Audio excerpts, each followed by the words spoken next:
Ok. Entonces, él nos dice que es entonces reconocedor, es un concepto reconocedor de la dignidad humana. Y vuelvo a resaltar el tema de la dignidad humana por el tema de los derechos humanos y del encuentro con el otro. ¿Sí? Aquí nos habla de la alteridad, de la otredad y el tema de hacer comunidad. Entonces, remarco el tema de la dignidad humana porque precisamente los abordajes que quiero que compartamos, que comentemos, que aportemos, tienen que ver con un enfoque restaurativo, ¿sí?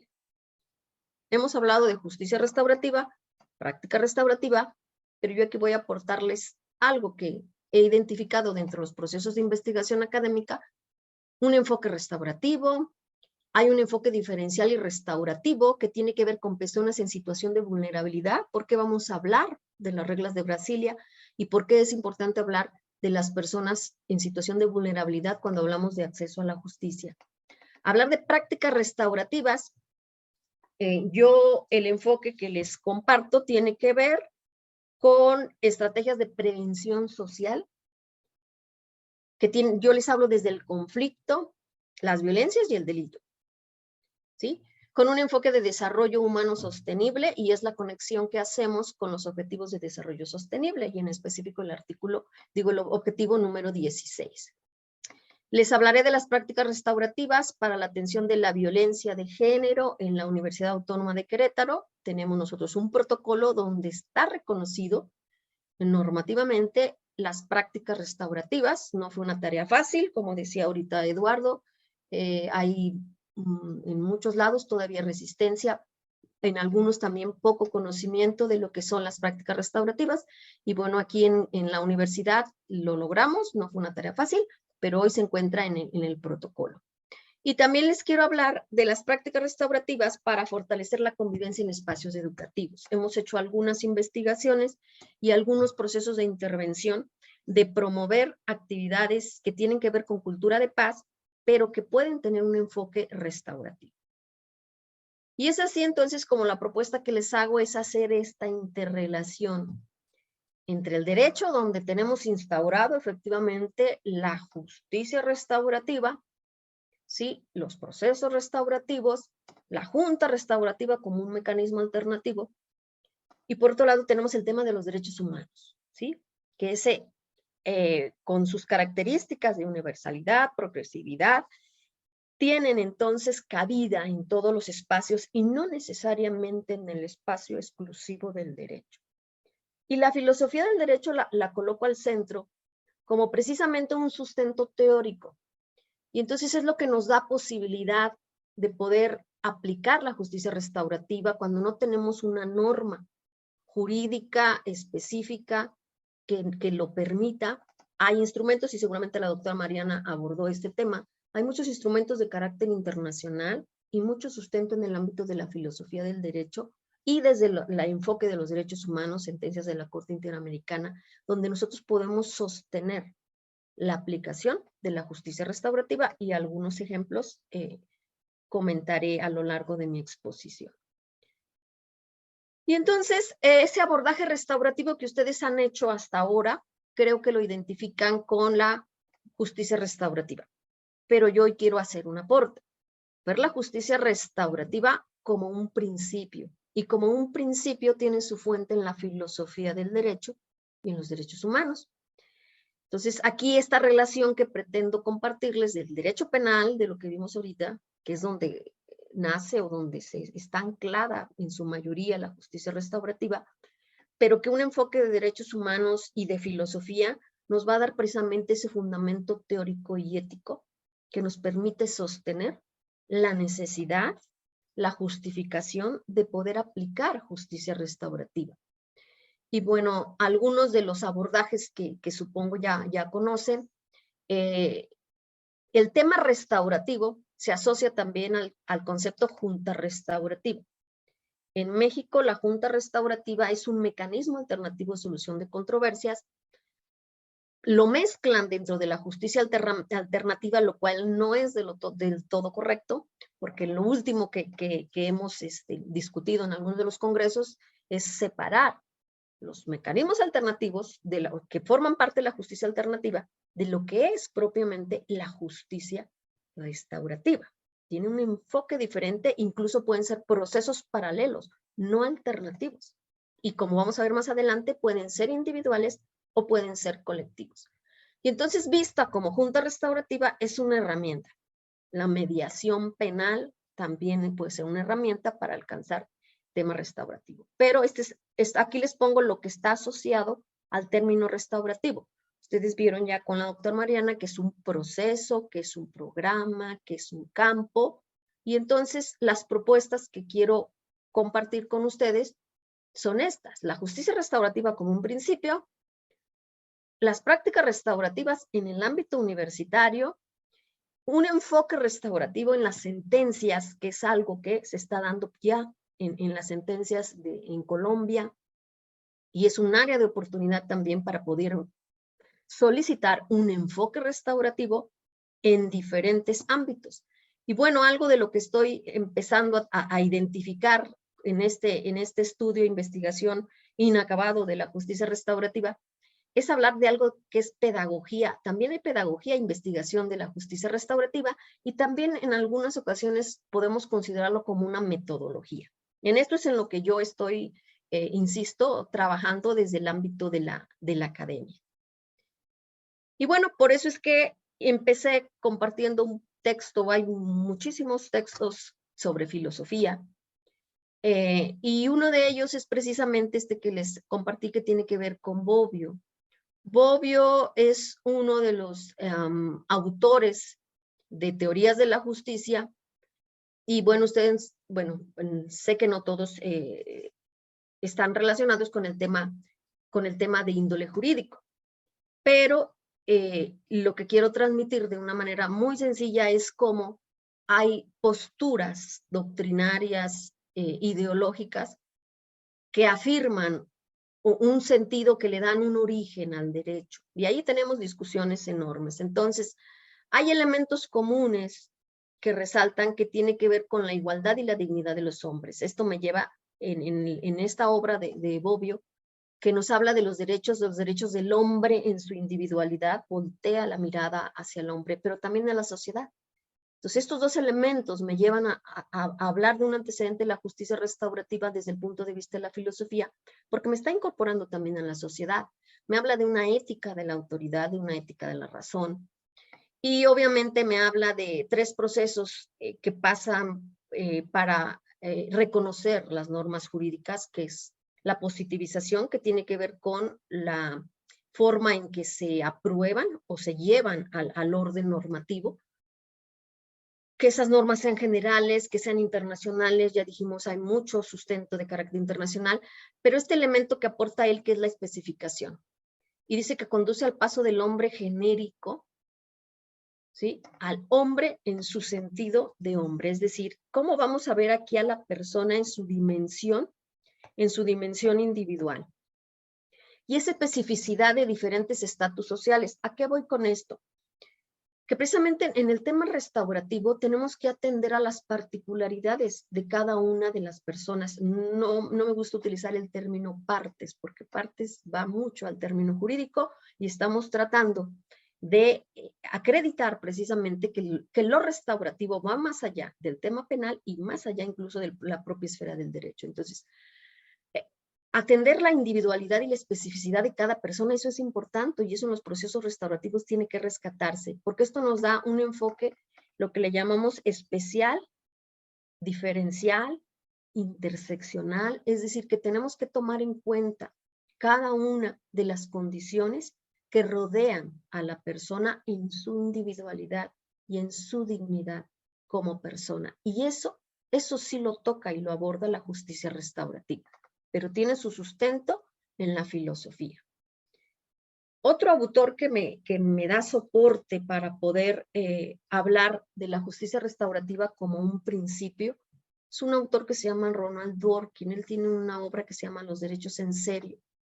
Y entonces aquí nos encontramos en esa polaridad y discusión de muchos autores sobre las normas y los principios, ¿sí? Y entonces tal parece que pudiéramos aplicar solo lo que está en la norma jurídica. Pero estos autores nos dicen que los principios, en específico Dworkin dice que son estándares, que han de ser observados. Dice, no porque favorezcan o aseguren una condición económica, política y social, sino porque son una exigencia de justicia, y creo que aquí está el acento. Estándares que nos permitan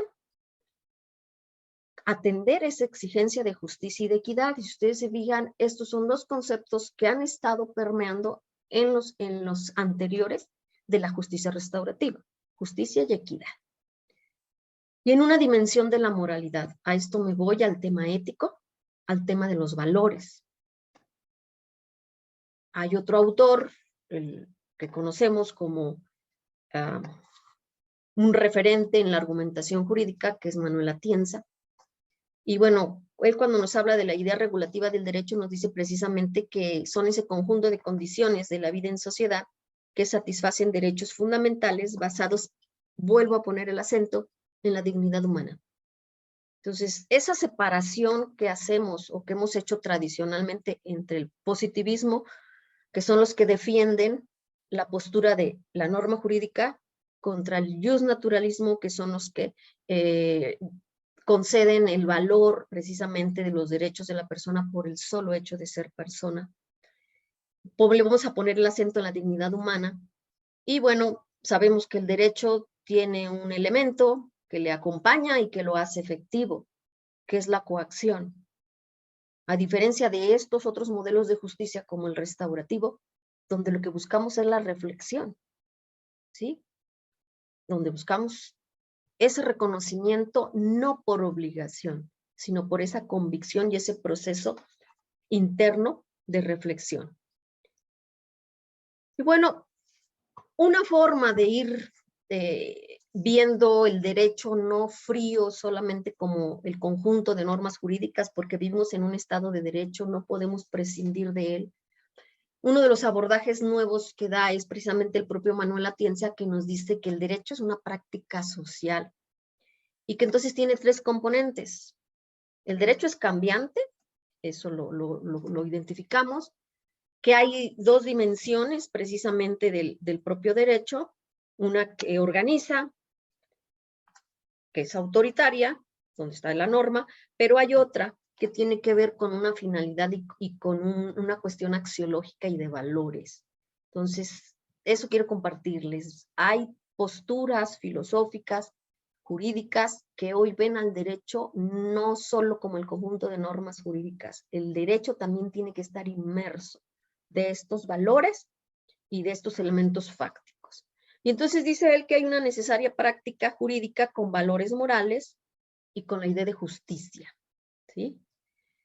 Y bueno, para cerrar esta parte filosófica, hay otro autor también que conocemos como uno de los filósofos en México, y que concibe al fenómeno, el derecho precisamente lo concibe al fenómeno jurídico, dice, como un hecho social, como una norma jurídica y como un valor. Y entonces esta es una teoría que manejamos de la teoría tridimensional del derecho, porque el derecho vemos que se compone de tres elementos. Una dimensión fáctica que tiene que ver con los hechos. Creo que la justicia restaurativa revisa, recapitula y analiza los hechos, pero de una forma diferente al derecho. Normativa, ¿sí? En algunos lados, como lo vimos, en algunas leyes está reconocida y trae un aspecto de norma. Y cuando hablamos de un enfoque normativo del derecho, pues estamos hablando de lo que refería en la lámina anterior, la coercitividad de la norma. Pero también ver al derecho en una dimensión axiológica. Y yo creo que aquí es donde nos da también ese punto de conexión con la justicia restaurativa. El derecho también está inmerso de valores. Al derecho debe interesarle los valores y promover los valores. Y esto tiene que ver mucho con el concepto de cultura de paz, por eso cuando hablamos de cultura de paz también estamos hablando, ¿sí?, de esta dimensión que busca la convivencia social a través de las normas jurídicas. Entonces, con esta forma tridimensional de ver el derecho, no frío solamente como la norma jurídica, sino como hechos y valores que tenemos que revisar, es como cierro esta parte recorrido filosófico. Y bueno, ¿dónde sí hoy está la justicia restaurativa textualmente como un principio. En México tenemos muchas leyes y yo he tenido la oportunidad de estar en varios países y compartiendo este tema. Y pues créanme que a México nos aplauden a veces nuestra legislación. Pero he de reconocer también que quizás tenemos mucha legislación, pero práctica todavía no llegamos a un punto donde podemos decir que al 100% estamos aplicando justicia restaurativa. Y en eso está ahorita mi tema de investigación. Estoy buscando qué casos de éxito, qué prácticas hay acciones, hay actividades que quizás no se identifican propiamente como prácticas restaurativas, pero lo son. Muchas personas, mucha gente puede estar haciendo acciones restaurativas sin saberlo, precisamente porque no se requiere cierta metodología tan exigente o tan estricta como pudiera ser incluso los propios mecanismos alternos de solución de conflictos. Entonces, textualmente, el artículo 21 de la Ley Nacional del Sistema Integral de Justicia Penal para Adolescentes, esta es una ley que rige a toda la República, los 31 estados de mi país y la Ciudad de México, porque es una ley nacional. Y entonces, esta ley se aplica para la justicia penal para adolescentes. Y en esta ley está inmerso el tema ya de la justicia restaurativa y está en una de sus disposiciones jurídicas expresamente señalado como un principio. Y bueno, esta es yo quisiera decir, sí, una maravilla, una poesía quizás de lo que es el principio de justicia restaurativa. Si ustedes lo observan, no es auténtico. En México hicimos como una combinación de lo que dice el manual de justicia restaurativa de la ONU y por ahí, con algunos conceptos, incluimos esto que les estoy resaltando aquí. Entonces, en mi país, como referente en la Ley Nacional del Sistema Integral de Justicia para Adolescentes, nos dice que el principio, aquí sí dice el principio, no es ni justicia, ni es junta, ni es práctica. Aquí dice principio de justicia restaurativa. Es una respuesta a la conducta que la ley señala como delito, que respeta la dignidad de cada persona. Vuelvo a hacer énfasis en este elemento que me enlaza con los derechos humanos, que construye comprensión, promueve armonía. Esto ya lo vimos en el concepto de la ONU, a través de la restauración de la víctima y el ofensor u ofensor y la persona adolescente. Estoy hablando, insisto, de legislación, por eso en esos términos. Y la comunidad, aquí viene el otro plus, incluimos a la comunidad. Este principio puede desarrollarse, esto es importante, para las personas mencionadas en sus respectivos entornos y en la medida de lo posible entre ellos mismos y la comunidad. Entonces puede ser de manera individual, ¿sí? O de manera colectiva. Y esto es algo que a veces espanta a muchas personas cuando hablamos del encuentro en justicia restaurativa. Hay la posibilidad de hacer justicia restaurativa con procesos individuales. Esto lo maneja la doctora Mariana en su espacio de área de atención a la justicia restaurativa en el ámbito de responsabilidad juvenil. Y también se puede hacer, obviamente, convocándola a la comunidad.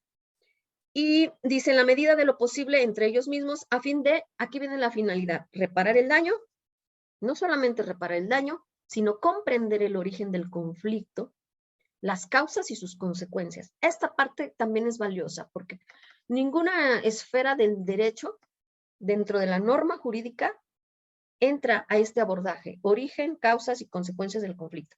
¿Sí? Eso al derecho lo estudia la criminología u otras esferas, incluso interdisciplinario, pero no el propio derecho. Entonces, como principio, la justicia restaurativa tiene una dimensión muy ambiciosa. Y bueno, hablar de modelos de justicia, porque bueno, hablamos de justicia alternativa, la propia justicia retributiva, que es básicamente la penal, la alternativa, la restaurativa, la terapéutica, que se maneja ya también mucho en Colombia, la transicional, que tiene que ver con esos procesos también de violación grave de derechos humanos. Yo opino, mi postura es hablar de modelos de justicia contemporáneos, porque la justicia es una aspiración, ¿sí? Y creo que estas son formas de acercarnos, diferentes modelos que nos presenta el derecho, ¿sí? Para poder llegar o alcanzar esa justicia. Y bueno, al final les hablaré de dos nuevos modelos que en mi ciudad, o sea, aquí en Querétaro, muy en específico, nos dicen el derecho a la queretana, porque aquí hemos en forma reciente incorporado dos modelos de justicia que son cívica y cotidiana, y que tienen que ver con el aspecto de la policía de proximidad y el cómo hablar de la prevención de violencias y delito. Nosotros trabajamos en México prevención de violencia y del delito. Yo, dentro del ámbito académico y de investigación, estoy anticipándome y hablar también de la prevención del conflicto, porque como les voy a compartir aquí, desde mi perspectiva, tenemos que atender el conflicto y evitar que escale. Eso nos da una posibilidad de reconstruir el tejido social. ¿Y por qué separo justicia social?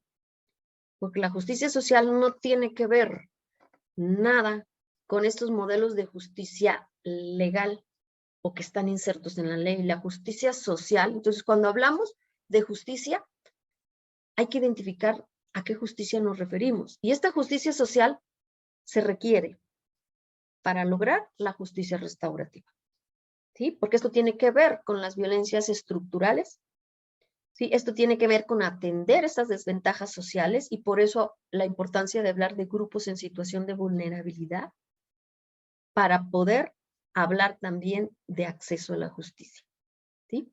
Más adelante les comparto un concepto de uno de los teóricos de este tema, que es John Rawls. Y bueno, hacer énfasis en el conflicto. Yo quisiera que partiéramos de la idea del conflicto, porque ¿qué es lo que nos lleva a un acto violento? Conflicto y violencia no es lo mismo. Hay conflictos que pueden ser infracciones administrativas, le llamamos incivilidades, ¿sí? Esas normas que vulneramos, que afectan contra la convivencia, ¿sí? El buen gobierno, el buen ciudadano. Y es a donde tenemos que regresarnos. Entonces el conflicto, porque si no atendemos el conflicto de una manera temprana, como lo trabajan ustedes, incluso en Tierra de Fuego, aquí les comparto también algo de lo que ustedes trabajan, ¿ya? La atención temprana del conflicto, puede evolucionar, puede escalar, y entonces podríamos hablar de una infracción administrativa, de un delito o de un simple hecho violento, donde se daña a la persona y donde entonces tendríamos que llevar a un esquema de justicia legal tradicional, jurisdiccional, o a un esquema de justicia alternativo, o a un esquema de justicia que nos lleve precisamente a restaurar las relaciones, porque creo que más allá de firmar un acuerdo, cuando hablamos de mecanismos alternativos, y esto lo plantea en el concepto de justicia restaurativa, el propio doctor Baucha y la doctora Prada, hablan de restaurar relaciones. Creo que ahí está el punto.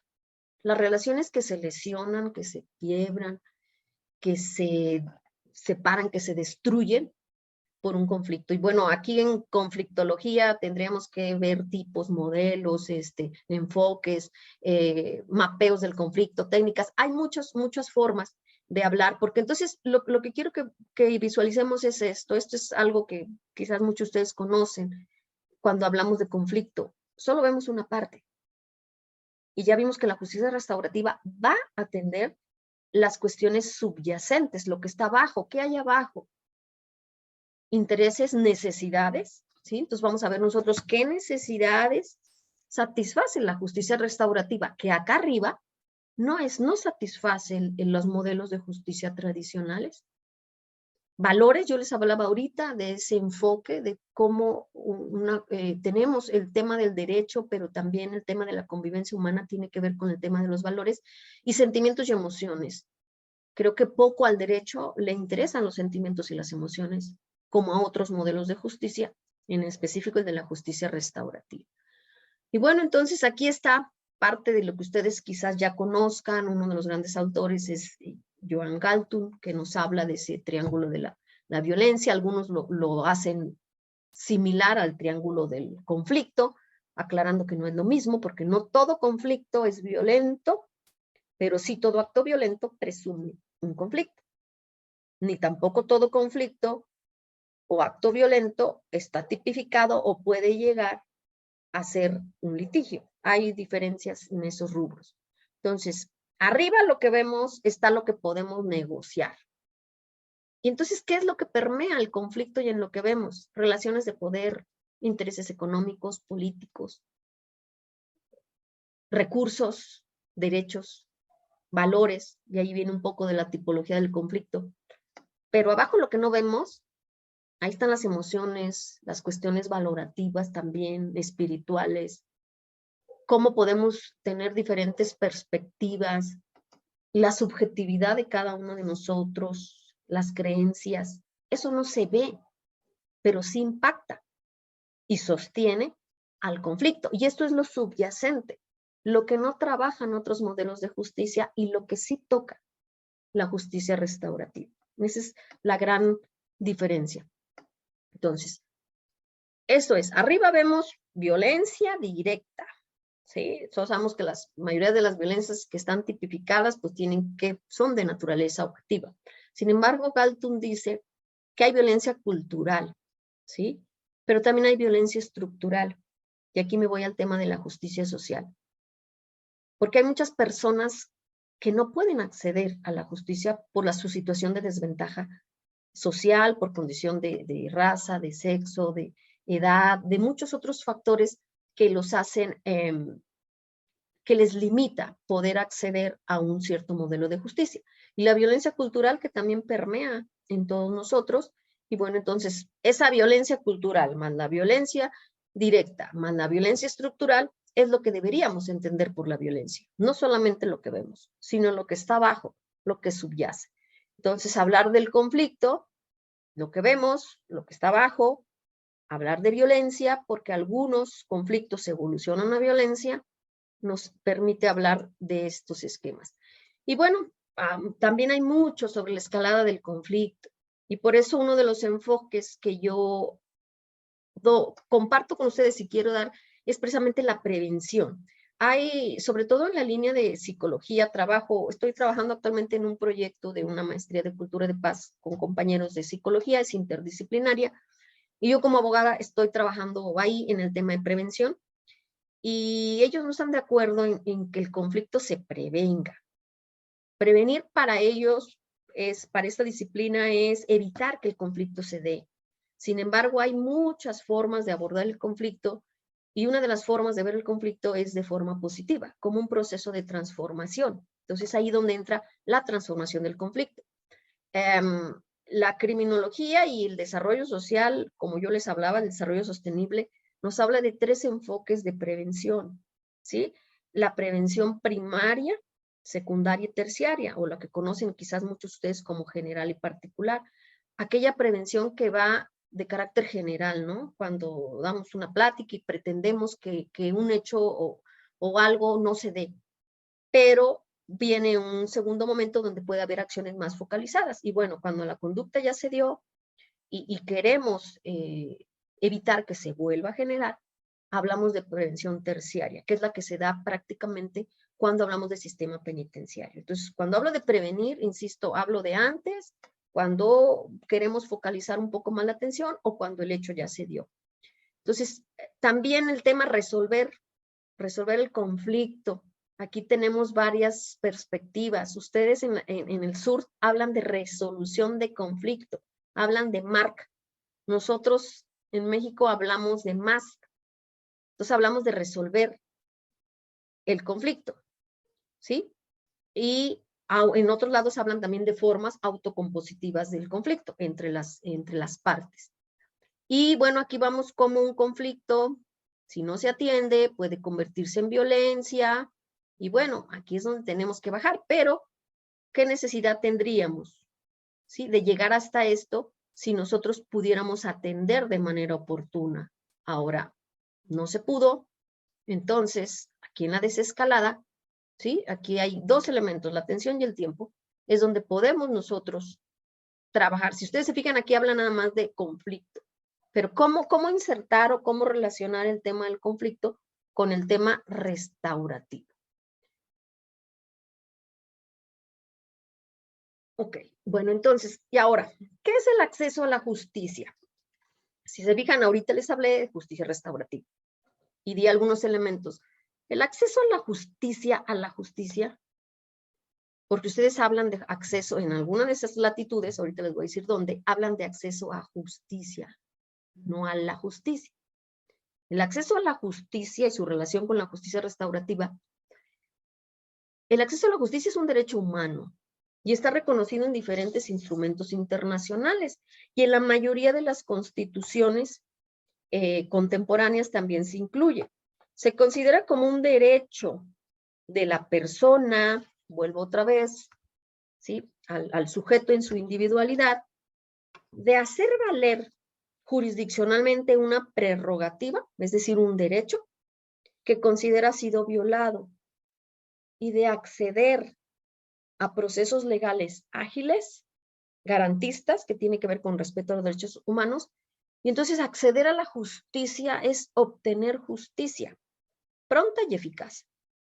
Entonces, tradicionalmente, y es donde también quiero separar un poco, acceso a la justicia como únicamente esa posibilidad que tienen las personas de acceder y tocar la puerta de los tribunales para que le administren justicia.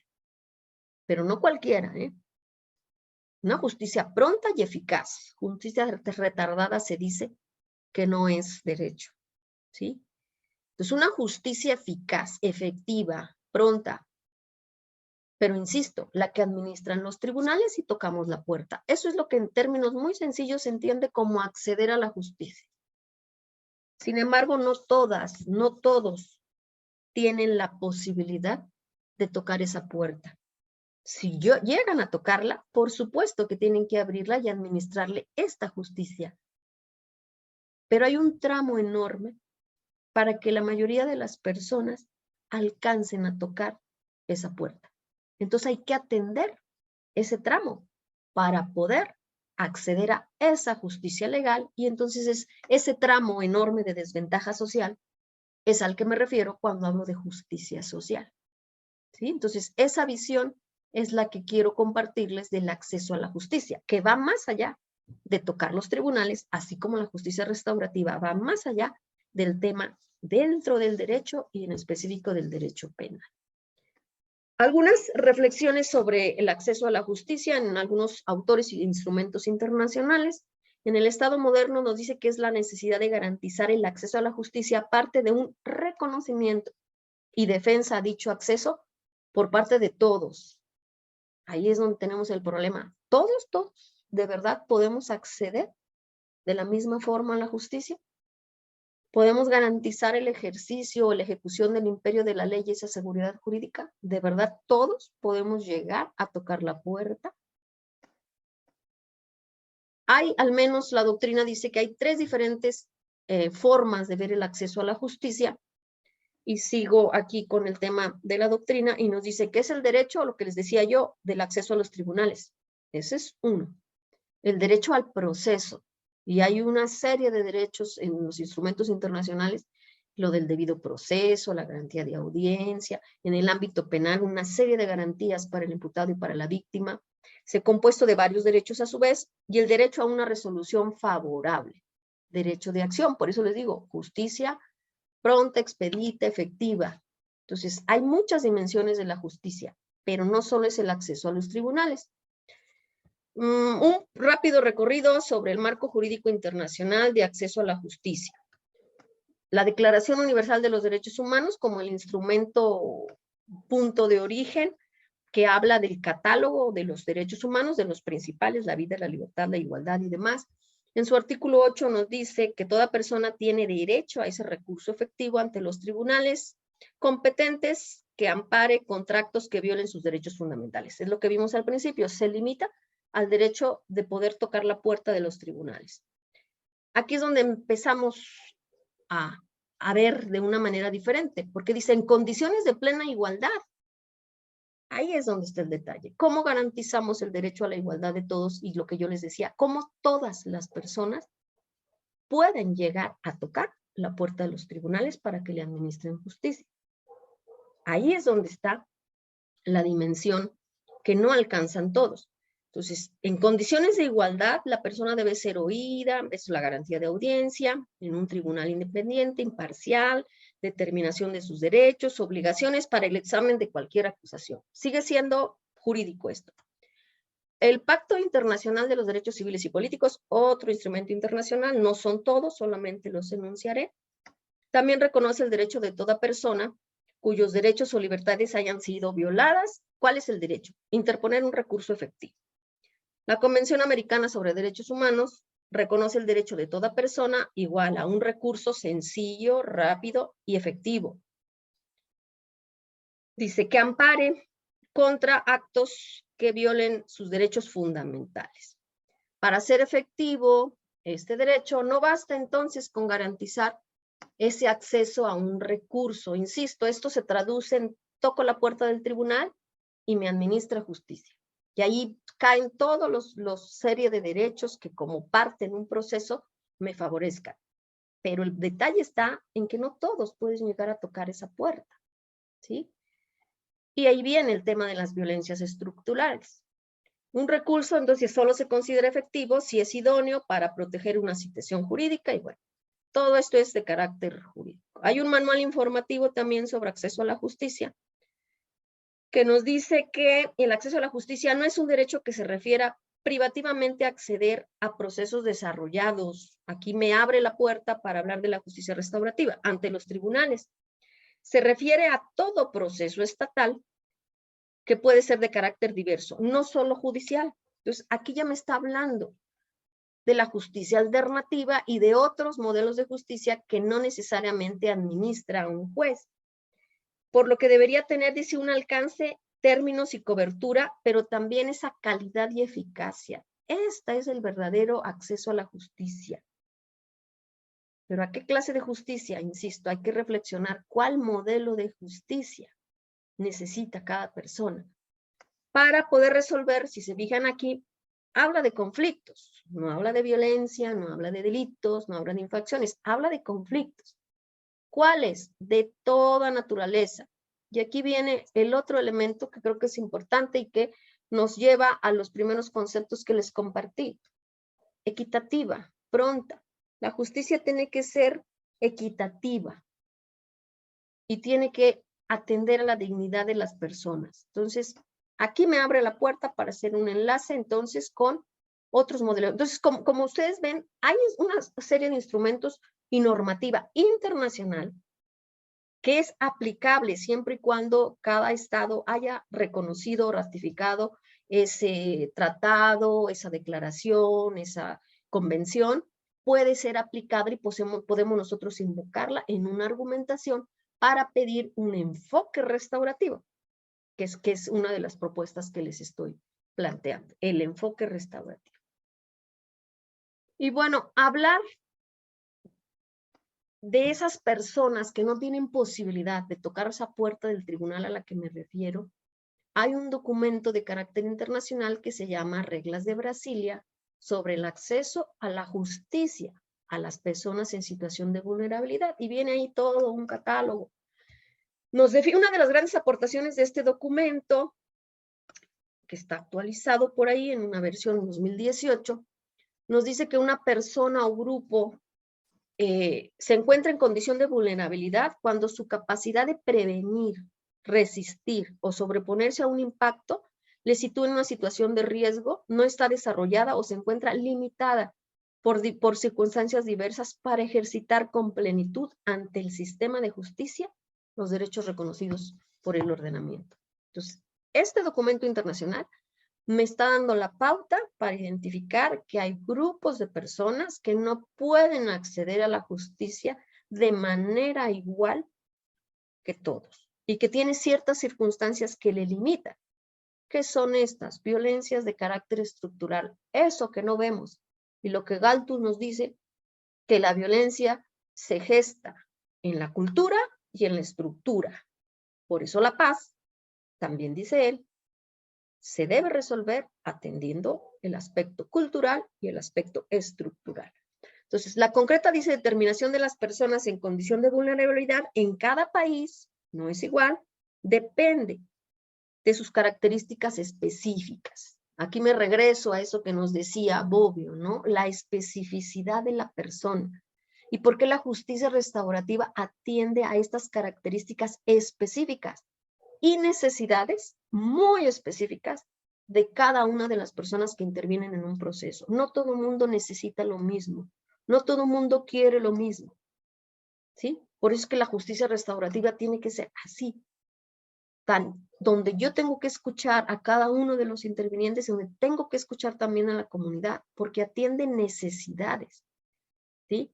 No propiamente aspectos necesariamente de lo que la norma jurídica me está imponiendo, ¿sí? O cree el derecho que necesita la persona. Entonces tiene que ver con ese nivel de desarrollo económico y social, y esto me da enlace para hablar entonces de otros instrumentos internacionales que tienen que ver con los objetivos de desarrollo sostenible. Solo para cerrar el tema de las reglas de Brasilia, dice, el objetivo es garantizar las condiciones de acceso efectivo a la justicia. Entonces, un documento que me soporta el acceso a la justicia para todos es precisamente este documento. Dice que no haya discriminación, englobando, dice, políticas públicas, medidas, apoyos que permitan a las personas ese pleno goce del sistema judicial. Entonces, si yo quiero documentar, argumentar sobre por qué a esas personas tengo que atender ciertas necesidades que las colocan en desventaja social para poder acceder a la justicia, este es el documento, uno de los documentos indicados. Y les decía que hablar, cuando me dice aquí de acceso efectivo a la justicia y cuando habla aquí de esas condiciones específicas de desarrollo social, nos lleva a los objetivos de desarrollo sostenible, que es un pacto que se genera por ahí en 2015, tiene antecedentes, los objetivos del milenio, por ahí del 2000, pero en 2015 los países se ponen de acuerdo y dicen, vamos a hacer una agenda, quizás esto lo conocen como la famosa Agenda 2030, ¿y por qué 2030? Porque en el 2015 se plantearon 17 objetivos para cumplir como límite al 2030. Pues ya pasamos el 2015, pasamos el 2020, ha habido revisiones cada año y ahorita estábamos a partir del 2020 en pandemia, en la década, porque nos faltaban 10 años del cumplimiento de los ODS. Y esto es en lo que tendríamos que estar trabajando hoy todos los países. Y entonces si ustedes se fijan, cualquiera que ustedes revisen aquí, fin de la pobreza, cero hambre, salud y bienestar, educación, igualdad de género, todos estos tienen que ver con atender esas desigualdades sociales y cómo abatir la pobreza, pero también cómo cuidar el planeta. Y me voy a centrar en uno de los objetivos, que es el 16, y es en el que trabajamos y donde también insertamos el tema de la paz, la justicia y las instituciones sólidas, y donde tiene entonces cabida precisamente el poder trabajar en otros modelos de justicia para alcanzar la paz, ¿sí? La justicia social, la justicia restaurativa y todos los demás modelos. Cada objetivo trae una explicación, su diagnóstico y también hay informes cada año de cómo vamos en esto. Y bueno, les insisto, nos quedan 7 años y todavía no, está muy lejana la meta. Bueno, y entonces, ir cerrando un poco la parte teórica, cuando hablamos entonces de la justicia social. Entonces, quiero separar ese modelo de justicia estrictamente legal para hablar de un modelo de justicia social que según Rawls consiste precisamente en la adecuada organización de una sociedad democrática. Esto me lleva a relacionarlo lo que veíamos al principio y lo que dice Bobbio y lo que nos dice la filosofía. Un Estado democrático es aquel que respeta sus derechos humanos. Y un Estado que respeta sus derechos humanos es un Estado donde permea la paz y la justicia. Entonces, por eso está relacionado el tema de la justicia social. Consiste, dice entonces, según Rawls, en la adecuada organización de una sociedad democrática donde se respetan y promuevan en la mayor medida posible libertades y oportunidades. Esa es la justicia social, libertades y oportunidades. Y bueno, aquí hay otra serie de autores que nos hablan de las oportunidades y las capacidades. Aparte de Rawls está Amartya Sen, está Martha Nussbaum, que nos habla de capacidades, y sobre esto hay muchísimo, de cómo entonces buscar ese piso firme que se busca, donde todas las personas en una condición originaria de igualdad puedan desarrollar sus capacidades y entonces ahora sí poder construir un proyecto de vida y poder acceder a esa justicia que las disposiciones jurídicas nos dicen que todos tenemos derecho, pero insisto, para poder tocar la puerta de un tribunal hay que primero igualar las condiciones de las personas. Entonces hablo de condiciones mínimas de desarrollo que atienda a esas violencias estructurales. Y bueno, aquí les comparto precisamente esa idea de acceso a la justicia con acceso a justicia.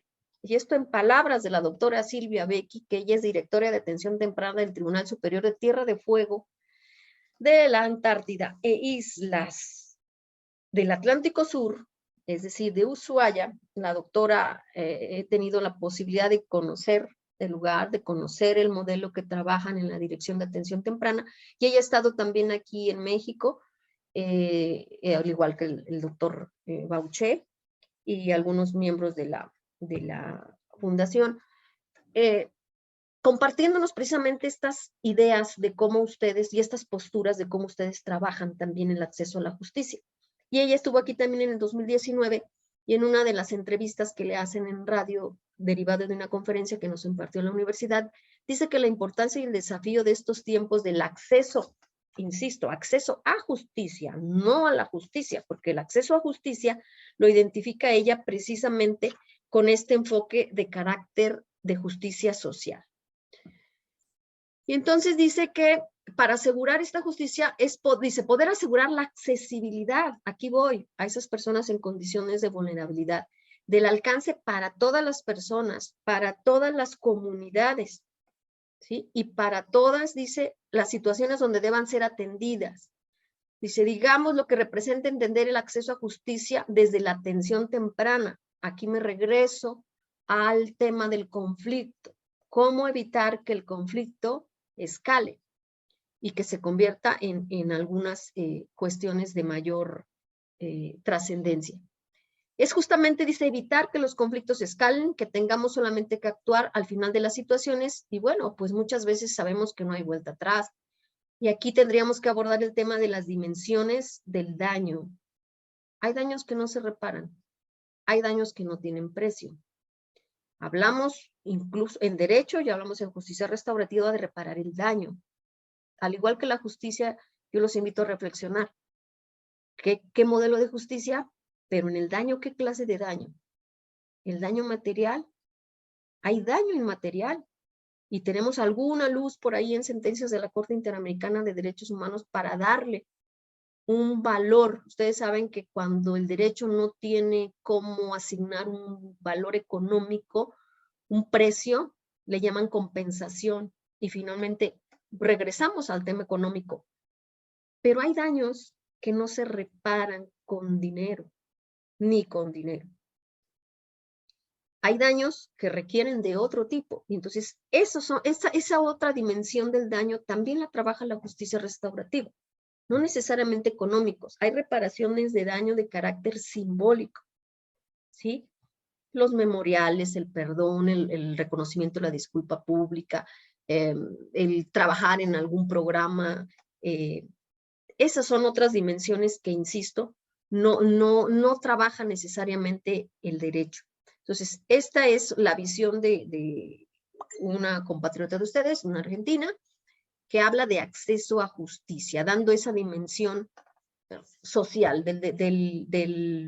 la justicia social. Y entonces por eso yo planteo aquí del acceso a la justicia al acceso a justicia. Y es una oportunidad, no veámoslo como vemos la norma jurídica, una obligación, es una oportunidad.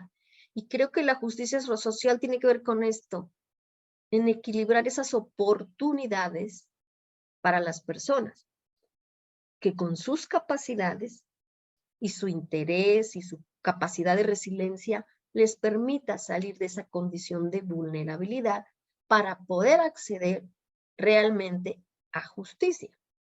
No a la justicia legal. Quisiéramos que no tuvieran que tocar la puerta de un tribunal, sino una justicia social. Y bueno, la justicia restaurativa es esto: trabajar en grupo, trabajar en colectivo.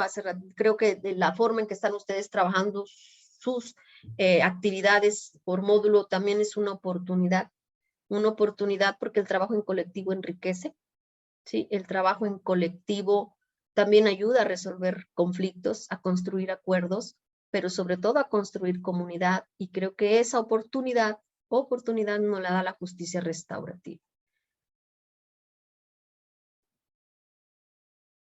Ok, entonces, la justicia restaurativa es un modelo. Yo quisiera considerarlo como un modelo que se basa en el respeto a la dignidad humana, a la restauración de las relaciones entre el ofensor, la víctima y la comunidad. Aquí me regreso un poquito a los conceptos tradicionales: comunidad.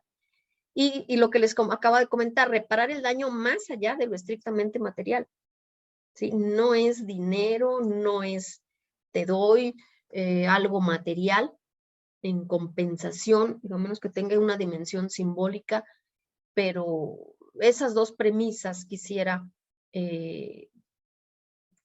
cerrar con esta primera parte, considerando entonces que la justicia restaurativa no solamente está en el ámbito penal, y que cuando hablamos de justicia, ¿a qué tipo de modelo de justicia nos referimos? Uno de ellos es la restaurativa, y que también cuando hablamos de reparación del daño, ¿a qué daño me estoy refiriendo? No necesariamente al daño material.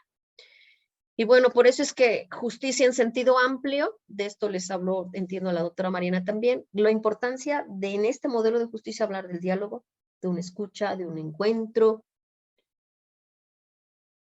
Y hasta aquí haría un alto. Si hay algún, le llaman ustedes devolución, yo diría intercambio de opiniones. A ver, déjenme ver. Quito un poquito la presentación, y si alguien quiere hacer alguna devolución, le llaman ustedes, algún intercambio de ideas, retroalimentación, algo que quieran contribuir y aportar. ¿O preguntar? Fíjate en el chat, ¿me escuchás? Sí. Fíjate en el chat que hay comentarios y preguntas, por favor. Ok. ¿Lo ves? Sí, alguien me pregunta si tengo posibilidad de facilitarle el protocolo en caso de violencias de género, que apenas les voy a hablar. Sí, con todo gusto. Yo proporciono a María Eugenia, si quieren, que es quien controla los materiales, para que los suba al chat. Y les platico un poquito.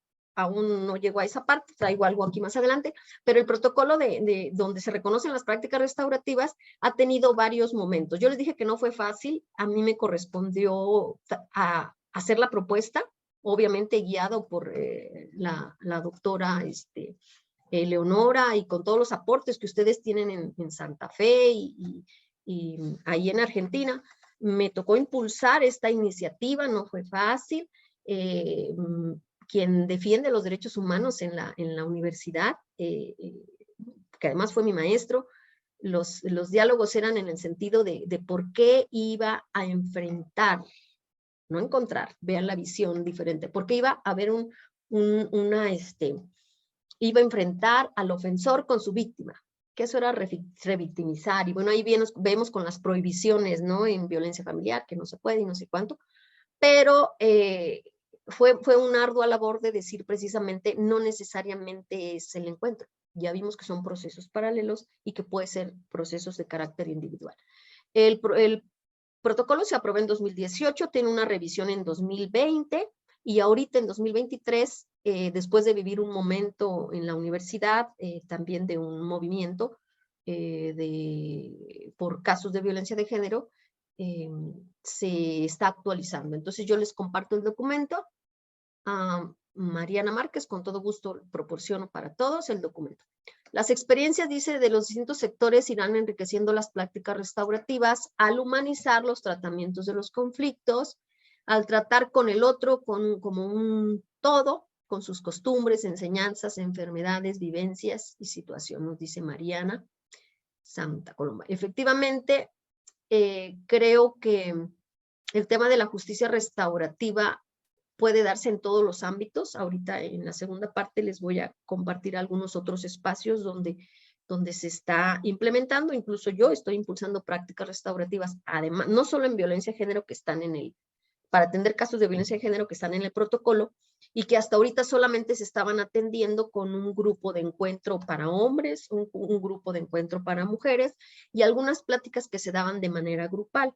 Yo a través de la licenciatura en criminología estoy impulsando otro tipo de actividades que propongo que se llaman estrategias de prevención social, con un enfoque también restaurativo, y estamos ya impulsando otro tipo que no necesariamente tengan que ser con violencia de género, y estamos trabajando con grupos. La conflictividad ha incrementado mucho, no solo por el tema de la pandemia, pero sí hay que reconocer que después de estos años que estuvimos, nos cuesta trabajo convivir, y yo como docente, yo manejo 3 grupos, un promedio de 90 a 100 alumnos al semestre, y me doy cuenta de lo difícil que es ahora establecer las relaciones, el trabajo colaborativo que les comento, qué difícil es que trabajen en grupos sin problemas y eso, y que se escuchen y se conozcan. Ese es un gran desafío, y creo que prácticas restaurativas nos permitirían arribar a este tipo de situaciones, dice. Y efectivamente que no se vea como un trámite o un número de expediente. Y creo que es algo de lo que lamentablemente estamos haciendo con los mecanismos alternativos. Por eso es que creo que es importante separarlos, no porque sea un gusto, una decisión individual. Creo que hay soporte teórico y también jurídico y de varias personas expertas en el tema que nos indican que los mecanismos alternativos son unos y que la justicia y la práctica restaurativa tienen otro enfoque. Por eso es que incluso en las materias que se imparten, yo les diré el tema de justicia restaurativa en mi universidad, en la currícula, está desde el 2013. Yo doy la materia de medios alternativos, solución de conflictos, doy técnicas de mediación y justicia restaurativa, doy derechos humanos, pues ahí enlazo todos estos temas, pero ahora en este cambio de 2023 estamos modificando la materia y se va a llamar justicia alternativa, donde entran los mecanismos, y justicia restaurativa. Entonces estamos separando. ¿Por qué? Porque efectivamente creo que hemos caído en esto. Los mecanismos alternativos en mucho, lamento decirlo, se convierten en un requisito y en un trámite. Entonces, como la ley me marca que debo de agotar el proceso de mediación o de conciliación, pues voy, digo que sí, como mero trámite ya, ¿no? Platiqué, no llegué al acuerdo y me voy al juicio. Entonces, efectivamente, creo que estamos desgastando, desnaturalizando los mecanismos alternativos, y es importante entonces que la justicia restaurativa, las prácticas restaurativas tengan su propia esencia, y tengamos cuidado en esto, en no hacer las cosas de trámite, sino este es un trabajo profundo, es un trabajo, yo cuando hablo de digo, ¿por qué el restaurativo? Porque yo reparo o arreglo a lo mejor algo material, un mueble, algo, pero restaurar viene para mí, restaura una obra de arte, y restaurar una obra de arte es la persona. Cada persona es única, irrepetible, valiosa, o sea, tiene su propia dignidad, y por eso hablaba al inicio de la especificidad. Entonces, esto de lo restaurativo es tan fino porque toca las fibras de las emociones y de los sentimientos, y de aquello lo que es más valioso para una persona que puede no serlo para otro, y tiene que trabajarse bajo esos esquemas de respeto y de honestidad. Entonces, sí, hay que tener mucho, mucho cuidado en que no se convierta en un número y en un trámite, y que no lo hagamos por decir que se está cumpliendo. Y eso es algo en lo que yo, aquí en mi estado, yo les digo, está en la ley, pero estoy así como investigando y tratando de ver dónde consigo información de si realmente están haciendo prácticas restaurativas. Hacen mediación, y mediación pura también es difícil hacerlo por lo que implica. En su mayoría, cuando hablamos de mecanismos, hacen conciliación, pero la justicia restaurativa, la práctica restaurativa, tiene una dimensión completamente diferente, Y sí hay que tener cuidado en esa parte, ¿sí? En que sea especial, fina y única, porque trabajamos con lo más sensible del ser humano.